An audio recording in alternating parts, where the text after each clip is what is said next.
Hello दोस्तों, सभी से नमस्ते प्रणाम। तो हम लोग लेकर आए, स्वागत करते हैं अपने यूट्यूब चैनल पे। हम लोग लेकर आए हैं एक भजन गीत। कैसे लगेगा कमेंट में ज़रूर बताना।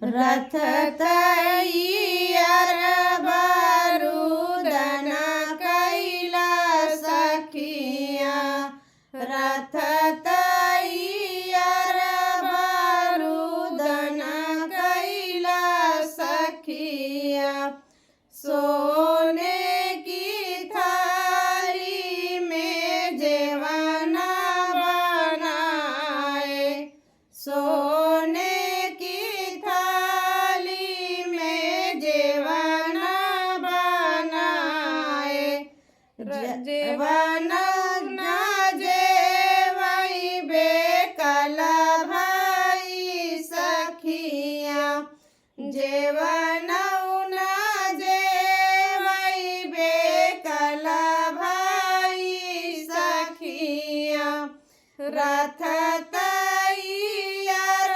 बारूदन कैला सखिया, रथ गेरुआ गंगा जल पानी, झंझड़